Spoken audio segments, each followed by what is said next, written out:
원래 주제 찬송이 208장입니다. 그래서 이제 보통 우리가 마지막 그 축도 전에 주제 찬송을 부르잖아요. 근데 설교 전에 찬송으로 208장을 불렀어요. 의도가 있었겠죠. 네. 찬송가 208장 내 주의 나라와 이 찬송은 미국에서 만들어진 가장 오래된 찬송 중에 하나입니다.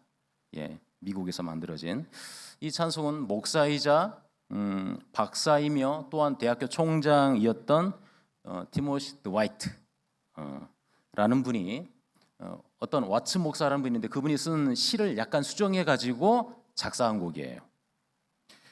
시의 내용은 우리가 찬송에서 알 수 있듯이 곡 내용을 통해서 알 수 있듯이 하나님의 나라와 교회를 위해서 사모하고 헌신할 것을 고백하는 그런 내용입니다. 여러분, 이 찬송가 곡조는 또 어떤 찬송가와 똑같죠? 여러분 많이 불렀을 텐데, 네, 그 식사 전에 많이 부르는 찬송가. 날마다 우리에게 한 번도 부른 적이 없었나요? 많이 부르죠. 예, 우리 이제 식사 전에 단체로 할 때 우리가 이 찬송을 많이 부르죠. 곡조가 똑같아요. 그러니까 208장은 예배 때 이 주의 나라와 이 찬송과 함께 이런 찬송으로도 많이 불려지면서 또 식사 전에 단체로도 많이 불려지는 그런 곡조이죠. 자, 여러분, 제가 이 찬송가를 좀 말씀드린 이유가 있어요. 208장의 작사가인 이 티모시 드와이트라는 분은 여러분 굉장히 유명한 분이에요.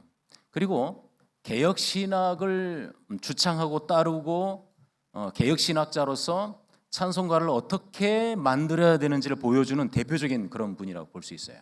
네. 이 드와이트는 미국 건국의 아버지 누구죠? 조지 워싱턴이 있잖아요. 예, 친구였어요. 예, 상당히 좀 오래전 분이죠. 또 드와이트는 미국 최초의 부흥사요, 미국 신앙 대각성 운동을 일으키셨던 그런 선구자였던 조나단 에즈워즈 들어본 적 있나요? 예, 유명한 분이죠. 예, 그 칼빈주의 신학자 조나단 에즈워즈의 손자였습니다. 이 드와이트 이분은 아주 어렸을 때부터 천재 소리를 들었어요. 천재. 예, 천하에 재수 없는 게 아니고요. 예, 재미가 없네요. 천재로 불렸습니다.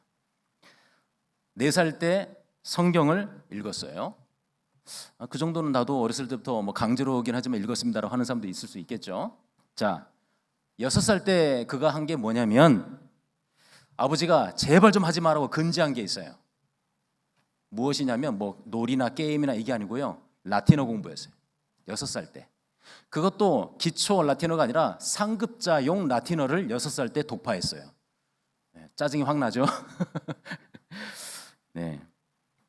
그리고 13살 때, 그때가 1765년입니다. 13살 때 그의 할아버지 조나단 에즈워즈처럼 예일 대학에 입학했어요. 조나단 에즈워즈 예일 대학에 다니셨으니까 예일 대학에 13살 때, 물론 이제 만이겠죠. 우리나라 나름 만 13살 때 대학교에 입학을 했어요. 그리고 17살 때 예일 대학을 졸업을 했어요. 여러분 17살 때 뭐 했나요? 고등학교 2학년인가요? 네. 그리고 1784년 미국 독립전쟁 직후에 바로 이 찬송가 내 주의 나라와를 원래 있던 아까 찬송시가 있다고 그랬죠. 그걸 좀 약간 더 수정해가지고 이렇게 작사하였습니다. 그리고 1785년에 전체 11권으로 된 가나안 종복사, 구약 성경에 나오는 가나안 종복사를 자기가 집필을 했어요. 그리고 2년 뒤에 1787년에 프린스턴 대학교에서 신학 박사 학위를 받았습니다. 그리고 1795년에 43세의 젊은 나이에 예일 대학교 총장으로 선출되었어요. 예일대 총장으로서 그는 그의 캠퍼스 내에 신앙 대각성 운동을 또 주도했습니다. 할아버지 대각성 운동을 일으키셨던 제1차 대각성 운동을 일으키셨던 할아버지와 동일하게 손자가 또 예일 대학교에서 신앙 대각성 운동을 일으켰습니다. 그리고 1809년에는 뉴잉글랜드 주의 최초 신학교인 앤도버 신학교를 또 세우는데 공헌했습니다. 그리고 예일대학교 청장으로서 무려 22년 동안 봉직하며 하나님 나라를 사모하고 예수님의 몸된 교회에 충성하다가 65세에 하나님의 부름을 받았습니다. 혹시 여러분들 이런 이야기를 좀 들어보시는지 모르겠어요. 뭐 이지성이라는 작가가 쓴 뭐죠? 리딩으로 리드하라란가 뭐 그런 책이 있어요. 혹시 읽어본 사람 있어요? 예. 그 책에 있던 내용인데 좀 이상해서 내가 이제 그 내용을 좀 더 자세히 연구해 보니까 좀 약간 오류가 있더라고요. 그래서 말씀을 드리려고 하는데, 범죄자 가문과 크리스천 가문을 대조한 그런 이야기가 있어요. 들어본 적 있나요? 예. 대조되는 두 인물에 대한 연구가 있어서 여러분에게 소개를 해드립니다. 자, 1874년 미국의 사회학자 리처드 덕데일이라는 사람이 있어요. 사회학자입니다. 이분이 미국 교도소 협회의 의뢰를 받아가지고 맥스 듀크, 물론 가명입니다. 실제 이름을 넣지는 않았어요.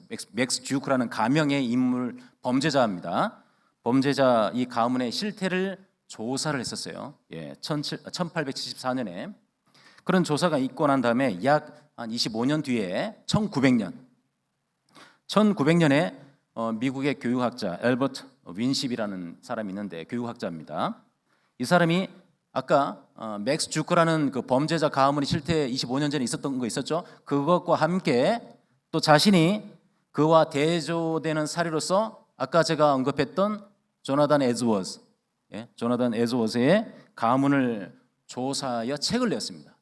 예, 뭐 Jukes vs. Edwards 땡땡 A Study in Education and Heredity라는 거예요. 그러니까 교육과 유전에 있어서 연구 맥스 가문과 에즈워스 가문 이런 제목이라고 볼 수 있어요. 이걸 이제 발표를 했습니다. 그것은 신앙인과 불신앙인의 후손들이 대를 이어가면서 어떠한 모습으로 살았는가에 관한 비교 연구였어요. 통계 수치였습니다. 자, 아까 말씀드렸던 것처럼 한 사람은 조나단 에즈워즈, 프린스턴 대학교 설립자이자 보수 신학자, 칼빈주의 신학자로서 존경받았던 조나단 에즈워즈 목사였고, 또 다른 한 사람은 아까 이미 말했죠. 범죄자, 가명이긴 하지만 맥스 듀크라는 뉴욕에서 술집을 경영하면서 거부로 살았던 무신론자 맥스 주크 비교했어요.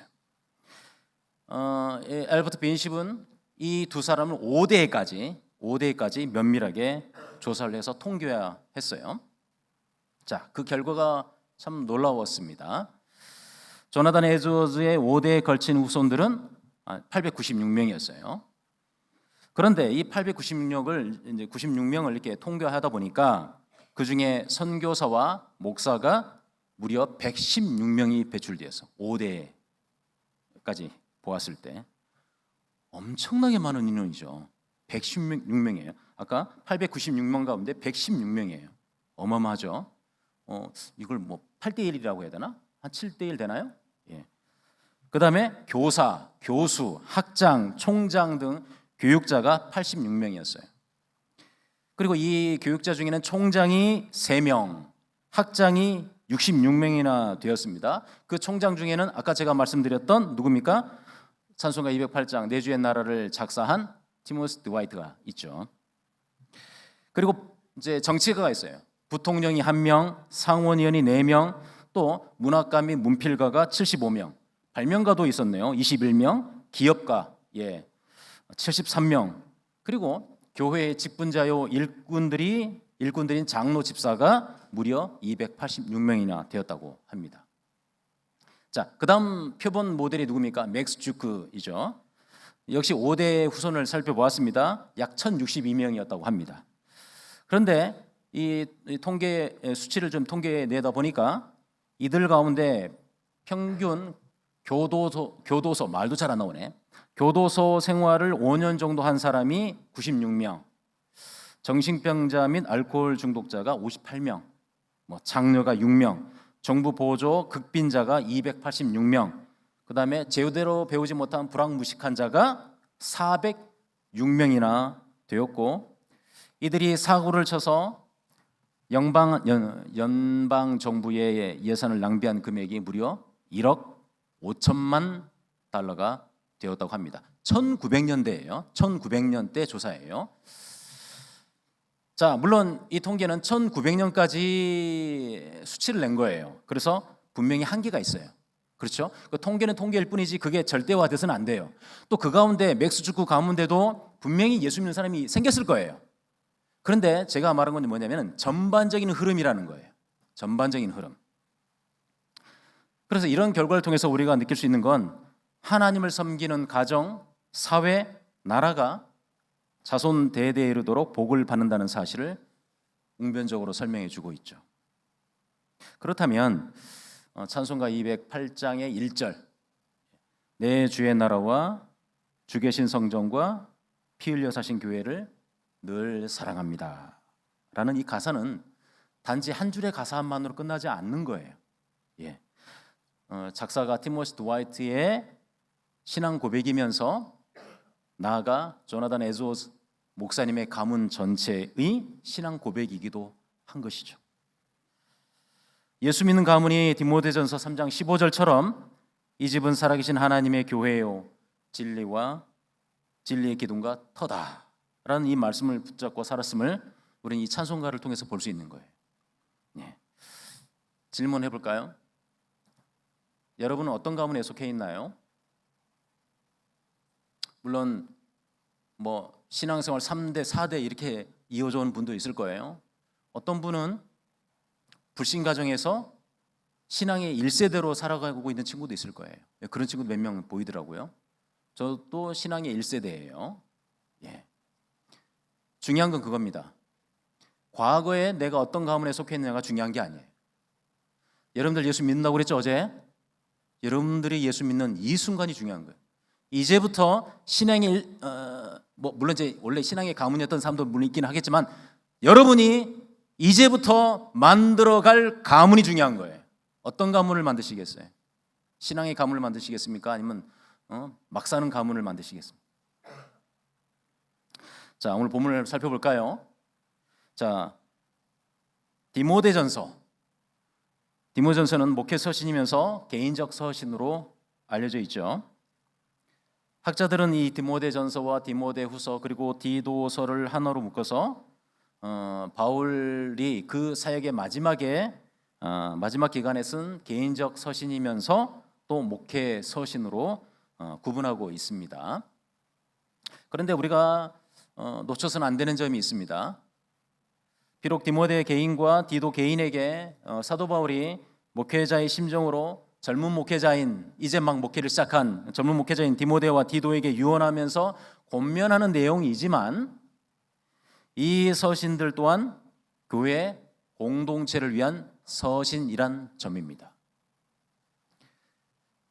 이미 목회 서신이라고 불리는 것처럼 이 서신들은 결코 개인에게만 해당되는 게 아니고 하나님의 눈과 하나님의 마음, 하나님의 자기 영광을 두시는 당신의 이름이 머무시는 언약 공동체인 교회에 주시는 말씀이라는 거예요.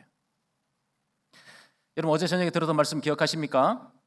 구원은 개인의 차원에서 끝나지 않는다. 예수 그리스도의 구속은 공동체적이고 언약적이며 우주적이다. 기억나시죠? 바로 교회를 가리키는 말씀이라고 했습니다. 그래서 교회 사역을 위한 실질적인 조언들로 가득한 이 디모데전서는 디도서 및 디모데후서와 더불어서 교회의 일꾼으로서 언약적이며 공동체적인 하나님의 교회를 섬길 직분자에 대한 성경적 모범을 제시하고 있어요. 그래서 디모데전 3장이 그겁니다. 직분자 세우는 거. 디모데전서 3장이 그것인데 교회의 직분자들인 감독, 즉 장로입니다. 감독은 헬라식 표현이에요. 에피스코포스 또는 영어로 쉽이 붙는 거죠. 직일 때는 에피스코페가 되는 겁니다. 감독직, 이제 헬라식 표현이고 그와 동일하게 히브리식 표현이 장로예요. 엘더, 장로. 히브리식 표현은 엘더입니다. 예. 프레스비테로스라고 하죠. 헬라어로. 예. 결국 같은 말이에요. 헬라식 표현이 감독, 히브리식 표현이 장로예요. 자, 그리고 집사가 있죠. 예, 집사. 그래서 감독과 집사의 책무에 대해서 3장이 언급하고 있어요. 먼저 3장 1절에서 7절까지는 감독의 자격과 책무를 제시하고 8절부터 13절까지는 집사의 자격과 책무를 보여주고 있습니다. 교회 직분자들에 대한 이 지침을 제공한 후에 사도 바울은 이제 자신이 디모데에게 쓴 이 편지를 쓴 이유에 대해서, 목적에 대해서 진술을 해요. 바로 오늘 본문입니다. 3장 14절에서 16절이에요. 아니 뭐 교회 직분자 세우는 걸 왜 오늘 저녁에 우리는 아직 직분자도 아닌데 뭐 미리 교육한다는 거냐? 굉장히 중요한 메시지가 여기 담겨 있어요. 자, 3장 14절로 16절이 본문이라고 했는데 바울은 지금 본래 에베소에 직접 와서 에베소 교회에 와가지고 그곳에 있는 여러 문제들을 바로잡기 위해서 오고 싶어 했어요. 그런데 상황이 여의치 않았어요. 상황이 여의치 않아가지고 올 수가 없는 상황입니다. 그래서 편지를 쓰는 거예요. 편지를 에베소에 있는 디모데에게 편지를 쓰는 겁니다. 15절 상반절에 내가 만일 내가 지체하면 이런 표현이 나오죠. 예, 갑자기 이쪽은 이쪽 보고 이쪽은 이쪽 보니까 나는 지금 누굴 보고 해야 되는데 괜찮습니다. 귀는 열려 있죠. 자, 만일 내가 지체하면이라는 말은 나의 방문이 지체되면 이란 그런 말입니다. 이런 상황에서 바울이 마지막 유언과도 같은 글을 남기는 겁니다. 그리고 이 글을 남기는 이유가 교회의 본질이 무엇인지를 알려주기 위해서라는 거예요. 즉 교회는 진리의 기둥과 터다. 진리의 기둥과 터다.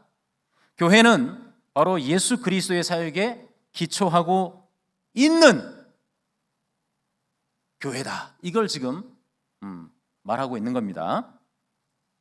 자, 여기 진리의 기둥과 터라고 했어요. 뭐 기둥 뭐 필라죠. 영어로 필라. 예. 기둥 어떤 역할을 합니까? 든든하게 세워져 있는 곳이죠. 예, 든든하게 세워져 있죠. 그리고 어떤 기준이 있다, 기둥이 있다, 기준점이 되는 거예요. 그리고 어디에서나 볼 수 있는 마치 그 랜드마크와 같은 그런 역할을 하죠. 기둥, 그렇죠? 네, 위치 파악이 확실히 되는 그런 기능을 하죠. 기둥, 든든하게 자리를 잡고 있는. 자, 터는 어떻습니까? 그라운드, 영어로는 그라운드겠죠. 터가 뭐죠? 여러분, 우리 말 가운데 서로 대화하다가 황당무계한 소리 하면 뭐라고 말하죠? 터무니없는 소리 하고 있네 이러잖아요. 예, 터무니없다 할 때 터무니, 이게 터와 무니예요. 터와 무니. 그러니까 무슨 말입니까? 아무런 근거도 없고 맥락도 없고 뜬금없이 하는 소리를 가리켜서 터무니없는 소리, 흔적, 근거라는 뜻이에요. 터와 무늬는. 집, 터, 나무 무늬 들어봤죠? 꽃 무늬, 흔적이에요. 그리고 정체성입니다. 그렇죠? 예.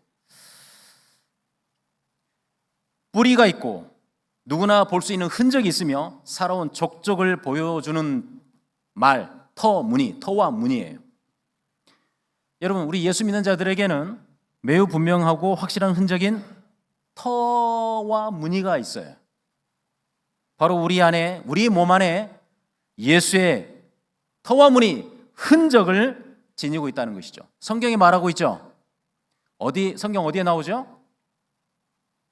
한번 읽어볼까요? 나오나요? 자, 읽어봅시다. 시작. 내가 내 몸에 예수의 흔적을 지니고 있는. 예, 내 몸에 예수의 흔적을 지니고 있느라. 다 스티그마타 예수, 두 예수 이렇게 되어 있어요. 이 스티그마타 하면은 복수형이에요. 복수형. 스티그마가 단수고 스티그마타는 복수형이에요. 그러니까 예수의 흔적들 이렇게 되겠죠. 우리 몸 안에 예수의 흔적들을 가지고 있다. 누구도 여기에 대해서 함부로 말하지 말라. 우리는 그런 흔적을 가지고 있다. 터 무늬가 우리 마음에 있다는 거예요.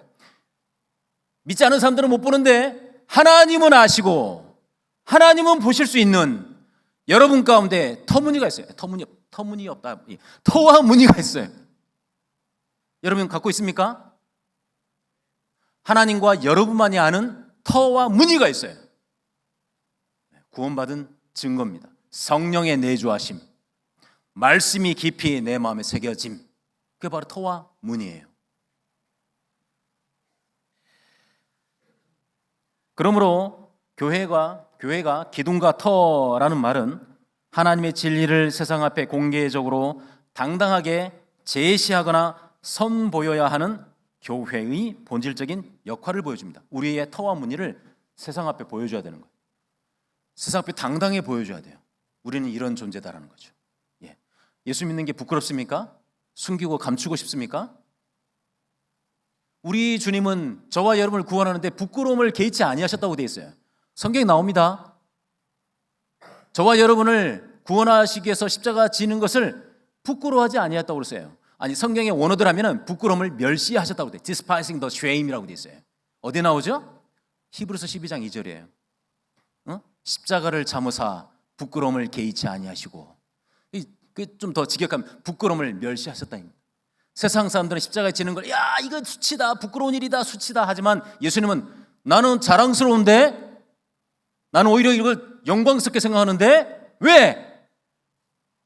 여러분을 하나님의 자녀로 만드는 일이기 때문에 그걸 부끄럽게 생각지 않는다는 거예요. 히브리서 2장에도 나오죠. 2장에는 저와 여러분을 하나님의 자녀, 그리고 저와 여러분을 형제라 부르기를 부끄러워하지 아니하셨다라고 되어 있어요. 기가 막히지 않아요? 우리 주님 여러분 부끄러워하지 않으세요? 부끄러워하지 않는다고 되어 있어요. 근데 여러분 부끄럽습니까? 안 부끄럽죠? 예. 교회는 바로 예수 그리스도의 사역, 즉 그분의 죽으심과 부활의 사역에 기초하여 기둥과 터로서 든든하게 세워진 하나님의 집임을 강력히 우리는 그래서 자랑스럽게 우리의 터와 무늬를 증거해야 된다는 겁니다. 예수 그리스도의 사역에 기초한 교회이기에 그 교회의 지체들로서 3장에서 언급된 바와 같이 그 다음에 올바른 자격을 갖춘 감독과 집사가 세워진다는 겁니다. 여러분, 이제 감독은 아까 히브리식 헬라식 표현이라고 그랬죠. 그리스식 표현이고, 장로가 히브리식 표현이라고 했어요. 같은 의미입니다. 근데 장로에는 이미 여러분들 기본적으로 교리 공부를 했을 거예요. 장로에는 누가 이렇게 둘로 구분되죠. 무슨 장로, 무슨 장로? 김장로, 박장로인가요? 예. 뭐 가르치는 장로와 다스리는 장로. 다스린단 말은 치리 장로라고도 하죠. 가르치는 장로를 목사입니다. 목사도 기본적으로 장로예요. 예. 가르치는 장로를 목사라고 하고, 치리 장로 또는 다스리는 장로를 우리가 보통 말하는 시무 장로님, 장로님이라고 부르는 거죠. 네. 그다음에 집사는 그러니까 뭐 1년 뭐죠? 그 서리 집사 그런 개념 아니고, 네. 항존직으로서 집사, 장립된 집사를 말하는 거예요. 자, 그래서 교회는 바른 성경적 교리를 수호하고 구원의 복음을 전파하기 위해서 감독, 장로, 그리고 특별히 그 가운데 가르치는 장로, 목사를 세우는 것은 매우 중요합니다. 목사를 세워야 진리를 수호할 수 있는 거예요. 바른 말씀을 선포할 수 있는 거예요. 예. 교회에 목사가 세워지지 않는다? 그건 절망이에요. 절망입니다. 교회의 본질적인 의미가 희석되는 거예요. 반드시 목사가 나와요. 그래서 그럼 목사가 더 위에 있고 상급이고 장로는 그 밑에고 그다음에 집사는 그 밑에고, 절대 그렇지 않습니다. 하나님 앞에 다 동일한 존재들이에요. 기능의 차이가 있을 뿐이라 이겁니다. 기능의 차이. 신분의 차이가 결코 아닙니다. 기능의 차이예요. 그러나 말씀을 전문적으로 선포하는, 증거하는 목사를 양성하는 건 굉장히 중요한 일이에요. 왜? 구속사역에 말씀 선포와 교회 운동에 전문적으로 사역하는 존재들이기 때문에 그렇습니다. 자, 이어지는 3장 16절은 짧지만 그 안에 우리 초대교회, 초기 기독교 선포의 핵심을 아주 함축적으로 모두 담고 있는 매우 중요한 구절이에요. 자, 16절. 먼저 크도다 경건의 비밀이여 그렇지 않다 하는 이 없도다라고 했죠. 그리스도의 승리와 그분의 영광을 찬양하는 그런 말씀입니다. 자, 이 경건의 비밀 토테스 유세베이아스 미스테리온이라고 되어 있어요.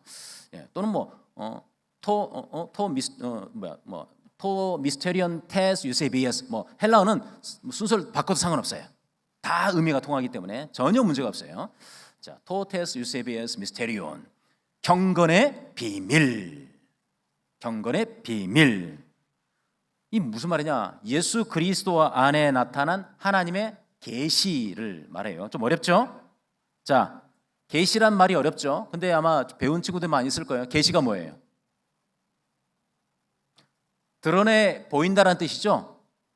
그렇죠? 계시, 드러내서 보일 시 이런 뜻이에요. 드러내 보이는 거예요. 레벨레이션이에요. 드러내 보이는 거예요. 그러니까 기본적으로 그 전제가 뭐예요? 원래는 감추어졌다는 거예요. 베일이에요. 그러다가 unveil이 되는 거죠. 그렇죠? 그래서 비밀이란 말이에요. 감추어져 있다가 드러난 거예요. 이게 놀라운 경건의 비밀이라는 거예요. 놀라운 미스테리엄, 비밀이라는 미스터리, 비밀이라는 거예요. 자, 그럼 그게 뭘까요? 디모데 전서와 또 성경 전체에서 명확하게 보여주고 있죠. 당신의 택한 백성을 구원하시기 위한 하나님의 계시가 예수 그리스도 안에 나타났다는 거예요. 예수님의 십자가에서 결정적으로 성취되었다는 것, 경건의 비밀이에요. 얼마나 비밀이었냐면 사탄도 몰랐어요. 사탄은 예수님을 십자가에 달려 죽게 만들면 그 역사가 다 끝나는 줄 알았어. 그래서 사탄이 바리새인들 막 뒤집어 엎고 사두개인들 막 뒤집어 엎고 빌라도도 막 뒤집어 엎어가지고 서로 짝짝꿍해가지고 예수님을 십자가 죽게 만들었어요. 유대인들 다 선동해가지고 뒤에서 선동해가지고 예수님을 십자가에 죽게 만들면 끝난다고 생각했어요. 그런데 그게 놀라운 비밀이었던 거예요. 예수님이 죽어야 하나님의 뜻이 이루어지고 예수님이 영광 받으시는 거예요. 놀라운 비밀인 겁니다. 사탄도 몰랐던 거예요. 왜 그렇게 하셨습니까? 우리를 너무 사랑하시기 때문에.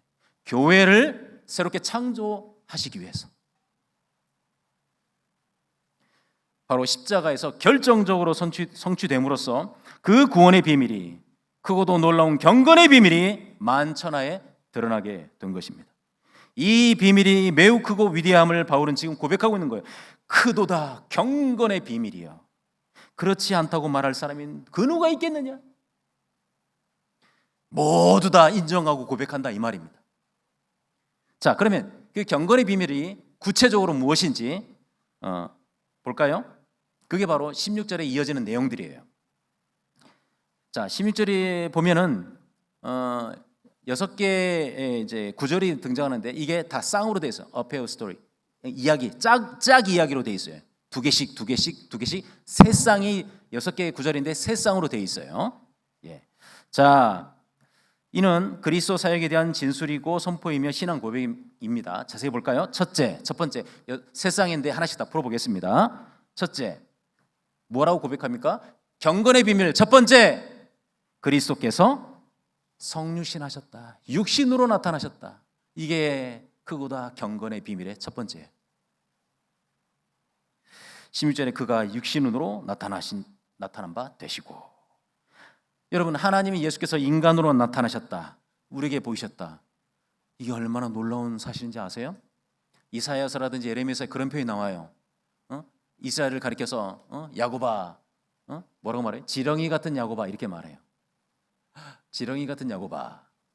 지렁이를 좀 다르게 번역하면 뭔지 아세요?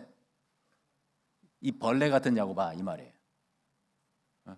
한번 제가 몇 년 전에 한번 그 얘기를 했던 것 같은데 들은 친구 있는지 모르겠어요.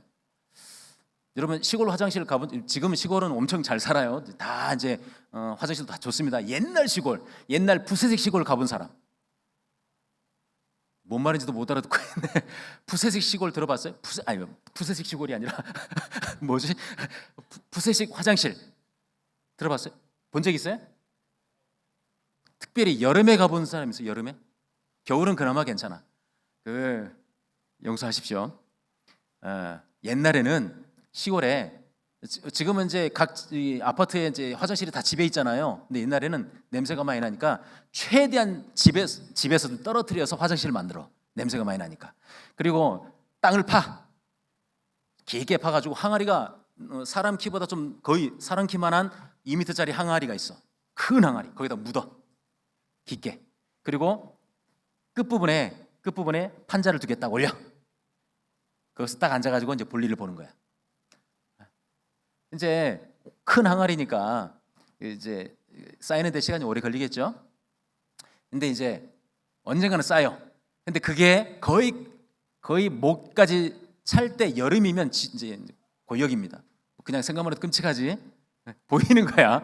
예. 그래서 서울에 살다가 이제 가끔씩 내려오는 이제 그 서울 촌놈들이 오면 그거 보고 기겁을 해가지고 3일 동안 이제 그 볼일 못 봐가지고 변비 걸리고 막 이래요. 이상한 소리 하고 있네. 미안합니다. 어쨌든 그런데 여름 되면 거의 다 쌓인 그곳에서 기어다니는 게 있어. 뭘까? 구더기. 노랗게 생긴 구더기가 막 이제 이렇게 구더기 하면서 기어다녀. 죄송합니다. 괜히 얘기했나? 근데 만약에 여러분들 그 보면 막 으악 경기를 일으킬 거예요. 으악 이럴 거예요. 근데 하나님은 이스라엘 백성을 향해서 이 지렁이 같은 여거 봐, 이 구더기 같은 여거 봐라고 말했어요.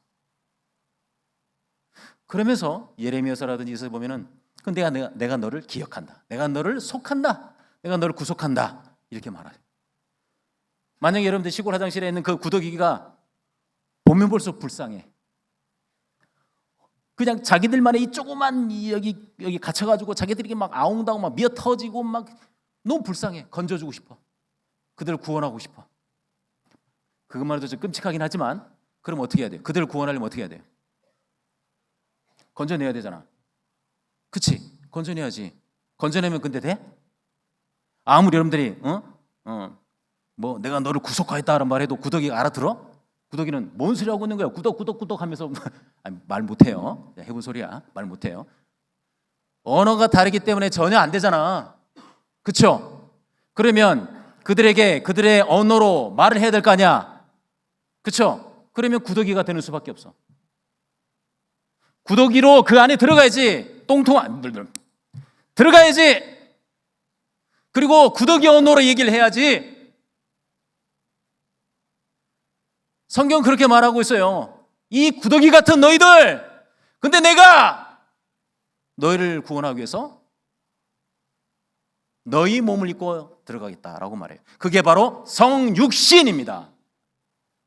죄 가운데 있는 우리를 구원하시기 위해서 육신을 입으시는 거예요. 이게 크도다 경건의 비밀인 거예요. 충격적이지 않습니까? 그만큼 우리가 사랑받는 존재라는 걸 보여주고 있어요. 우리와 같은 인간으로 오셨음을 선언하는 것, 그가 육신으로 나타난 바 되셨다. 놀라운 인류 구원의 역사를 시작하신 분임을 고백하고 있는 거예요. 여러분, 그래서 히브리서 2장 10절에는 예수 그리스도가 교회인 성도 여러분을 구원하기 위한 구원의 시작자, 창시자라고 말하고 있어요. 둘째, 크도다 경건의 비밀이요. 두 번째가 뭡니까?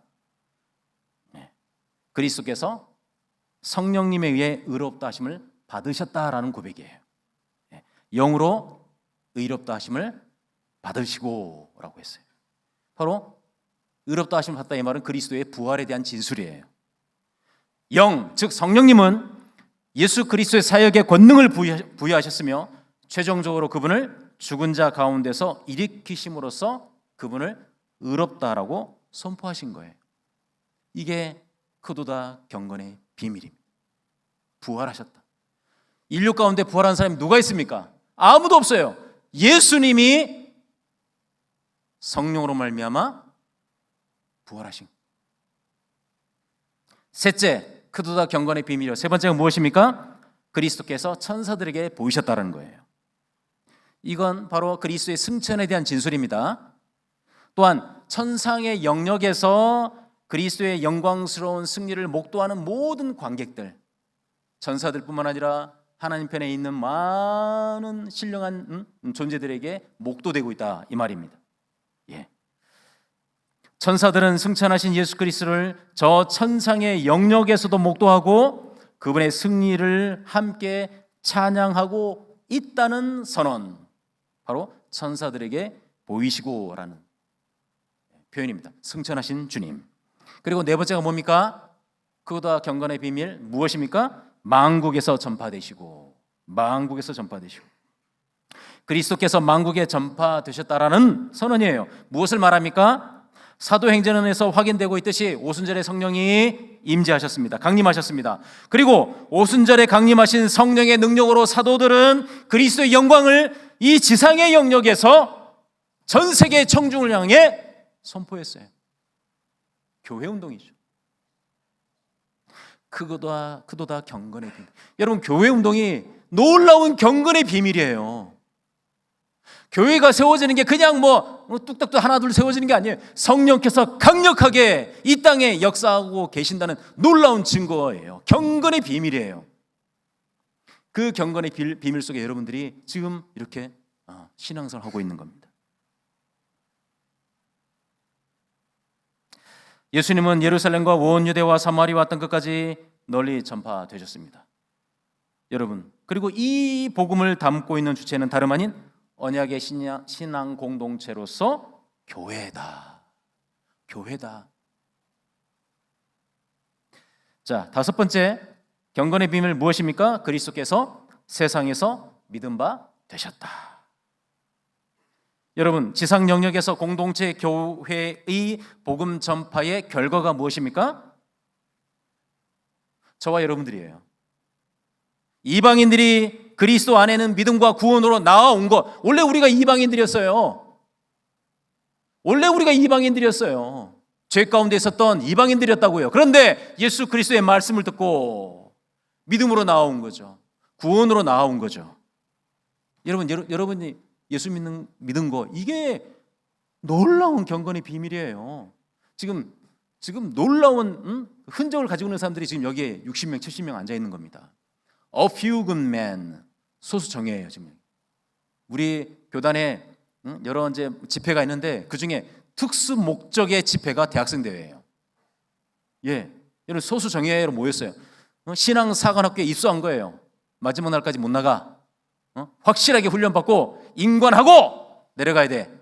중간에 도망가면 그냥 탈락이야.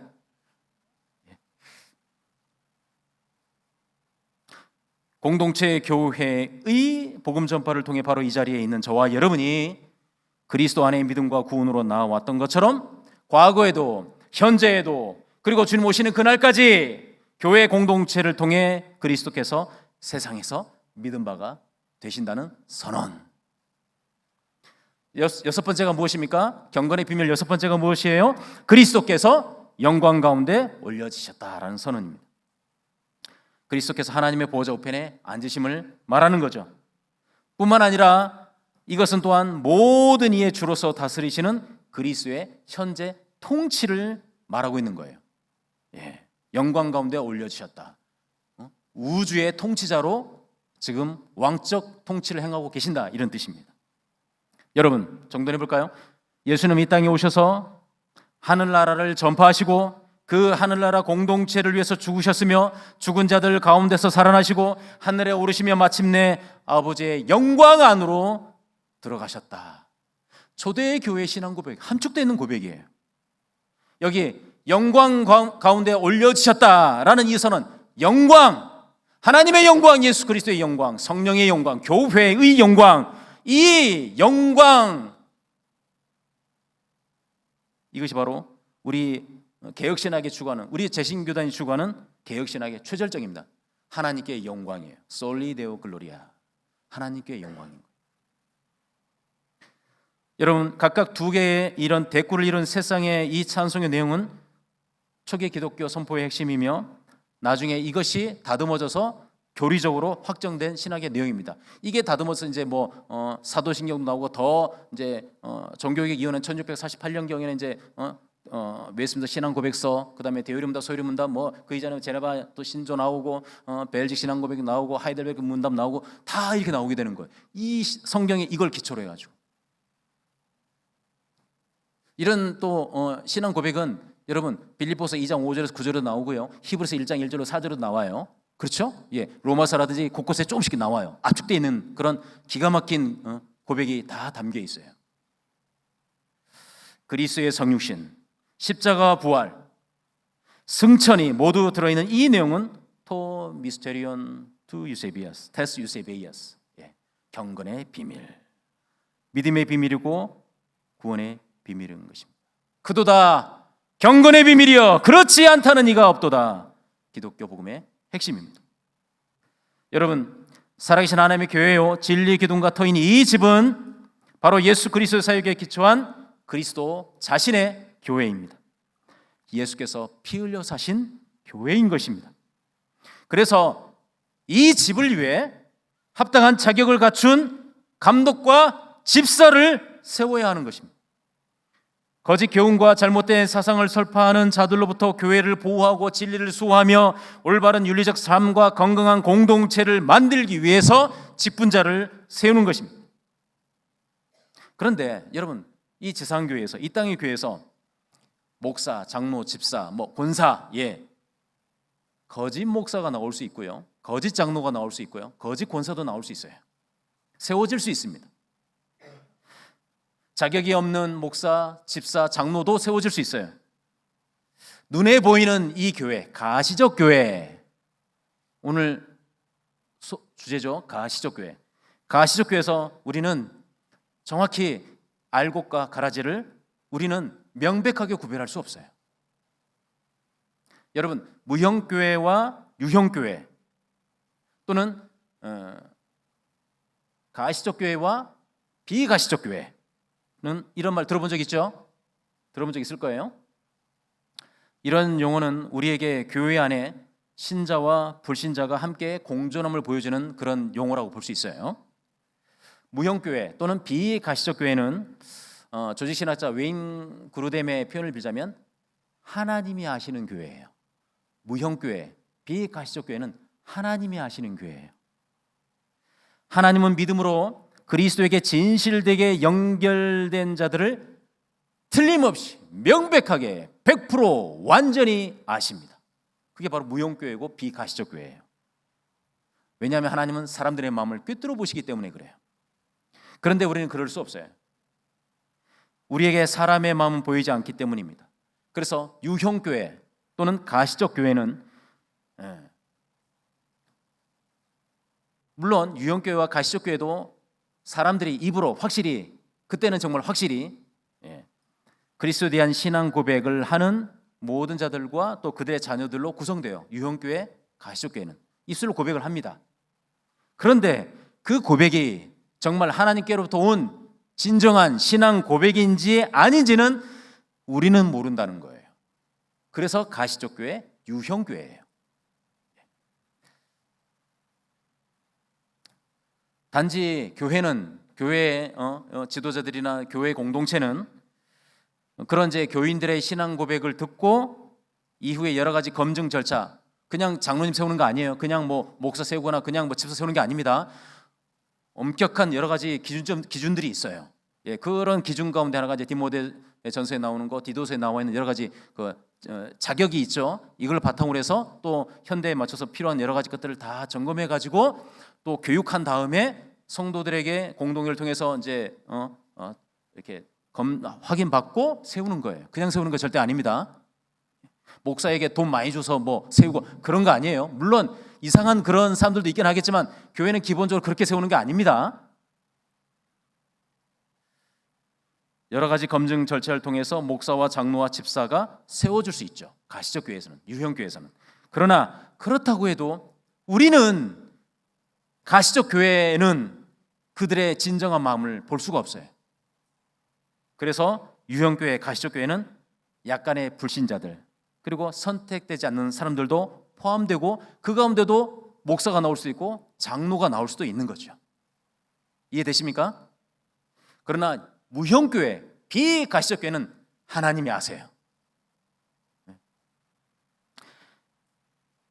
오직 하나님을 꿰뚫어 보시고 온전히 아시는 교회는 비가시적 교회고 무형교회입니다. 비가시적 교회는 그래서 온전한 구원의 공동체라고 말할 수 있어요. 자, 질문이에요. 그렇다면 우리의 눈으로 정확히 알 수 없으니 괜히 잘못 세워가지고 목사 잘못 세우고 뭐 이상한 목사들 가끔씩 있으니까 네. 그리고 또 자격 없는 장로님도 있을 수 있고 또 뭐 집사님 세울 수 있잖아요. 그렇게 괜히 세워가지고 교회를 어지럽히고 또 막 이상한 뭐 신문지상에 오르내리고 이런 것보다는 차라리 세우지 말자. 그렇게 만약에 생각한다면 어떻습니까? 데스쿠다디오 뭐 이렇게 되나요? 아예 세우지 말자.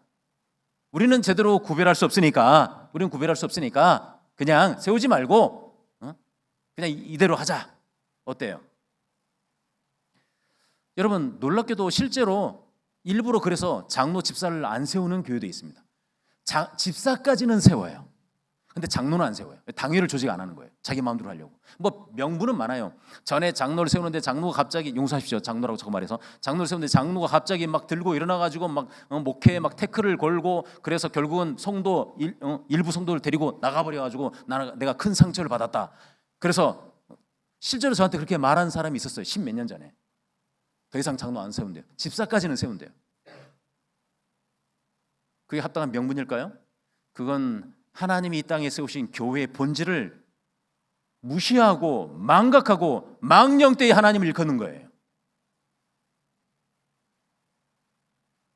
여러분, 가시적 교회의 연약함 때문에 목사와 장로 그리고 집사를 세우지 않는 것은 하나님께서 지상 교회에 주신 본질적 사명에 어긋나는 것입니다.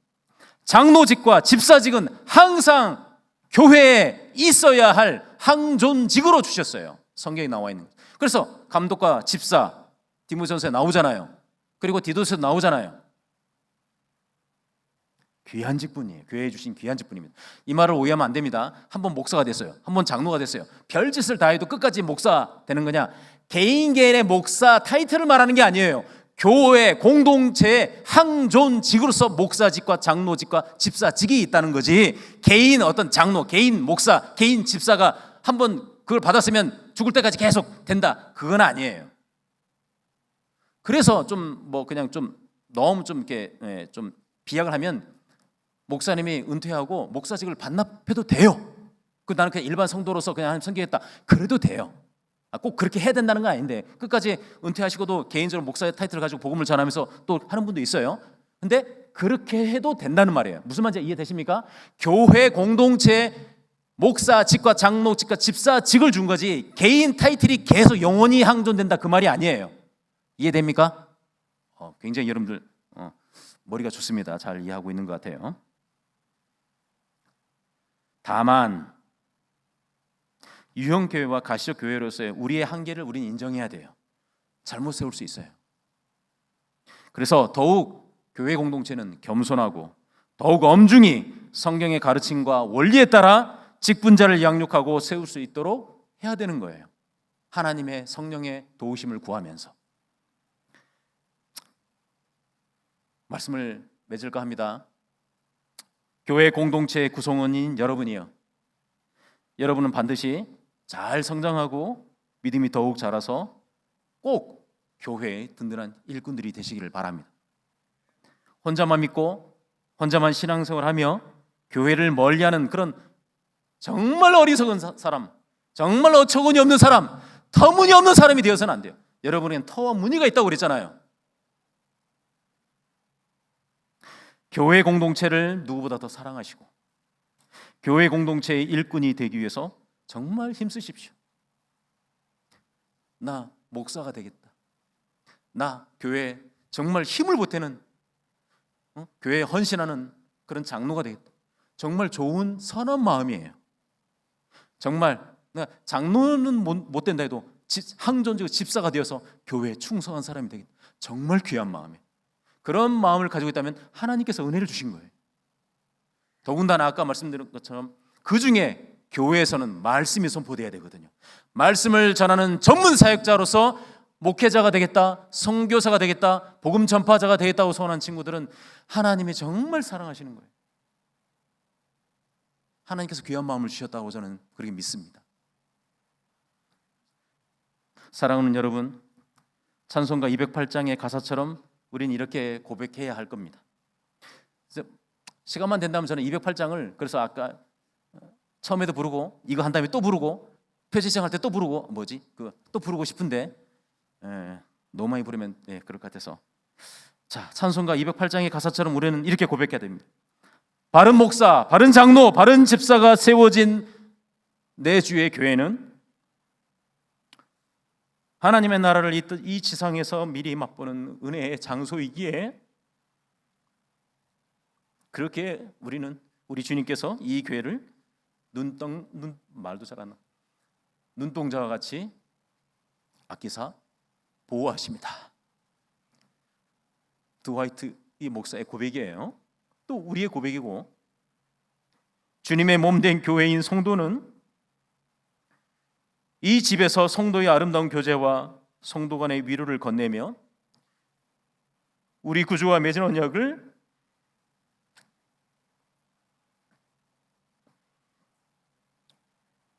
매 순간 확인하면서 우리를 언약 공동체로 묶어주신 것을 기뻐합니다.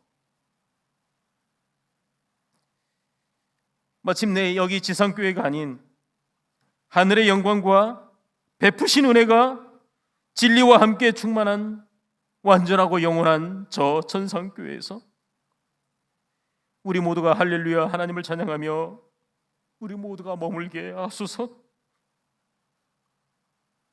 친구 여러분, 이런 충만한 은혜가 여러분들에게 넘치시기를 예수님의 이름으로 축원합니다.